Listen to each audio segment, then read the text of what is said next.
sou da Colômbia, venho de uma família de empreendedores. Cresci depois na Costa Rica e fui fazer faculdade de engenharia lá nos Estados Unidos. E aí passei a faculdade sempre pensando em ideias diferentes, aguardando o momento certo, a ideia perfeita para empreender, e ela nunca apareceu. Eu mesmo, quando voltei a morar aqui no Brasil, passei 6 meses tentando abrir uma conta no banco. Tive que ir lá na agência em Faria Lima 5 vezes, passar por essa porta blindada, sentir que eles me viam como criminoso, deixando meu celular, minha carteira lá no locker. E eu não acreditava a experiência ruim que eu como consumidor estava tendo aqui no Brasil. Então já isso tinha criado uma luz, né, que estava cutucando, olha, tem uma oportunidade bem interessante para empreender. E aí foi procurar sócios. Então, por um lado, queria um sócio, alguém que tivesse esse conhecimento local, brasileiro, e um sócio que tivesse conhecimento de tecnologia. No começo do Nubank, eu encontrei David de verdade na Argentina.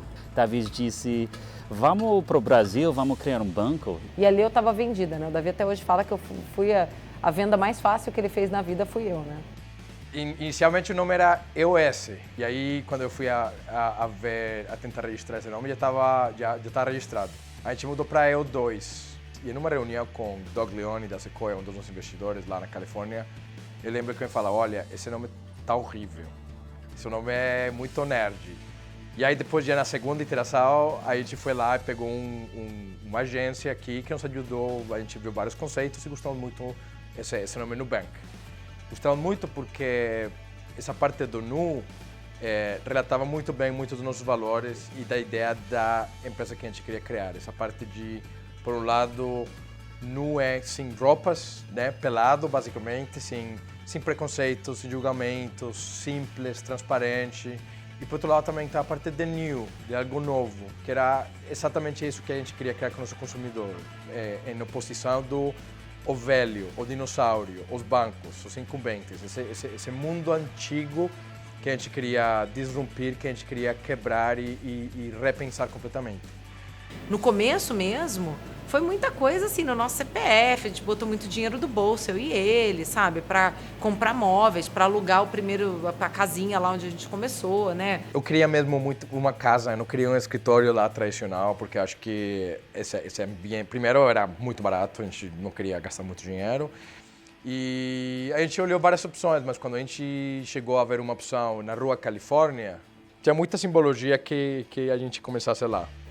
Eu lembro muito da dedicação do time no começo. Eu lembro de chegar de manhã cedo e já tinha o Eric lá comendo sucrilhos e programando de manhã cedo. Então o pessoal estava muito dedicado mesmo, queria muito que aquilo funcionasse. Tanto que nessa época ainda eu estava atendendo todos os telefones. Se ligava no 0800, tocava no meu telefone, eu respondia todos os chats, todos os e-mails. Então foi muita mão na massa, muita coisa muito feita na raça mesmo. Esse foi o começo. Quando a gente mudou para o prédio da Brigadeiro, eram poucas pessoas, a gente mudou para um prédio, nossa, gigante. O prédio todo acho que tinha no máximo 60 pessoas, trabalhando em todas as áreas, assim. Vivi todas as etapas, desde a casinha, depois mudar para um segundo prédio, que era um porte bem maior, que a gente acreditava que ia ficar um bom tempo, mas em um ano ele já estava lotado. E hoje aqui no nosso prédio, que a gente está crescendo bastante também. Você tinha aquele sentimento que você está fazendo uma coisa gigante, mas nada ao seu redor deixava aquilo evidente. Era como, tipo, não, o que a gente realmente não é esse hoje, não é essa estrutura atual, é esse sonho que a gente está falando e que a gente está caminhando para chegar. E daí hoje, no escritório que a gente está hoje, isso parece um pouco mais evidente.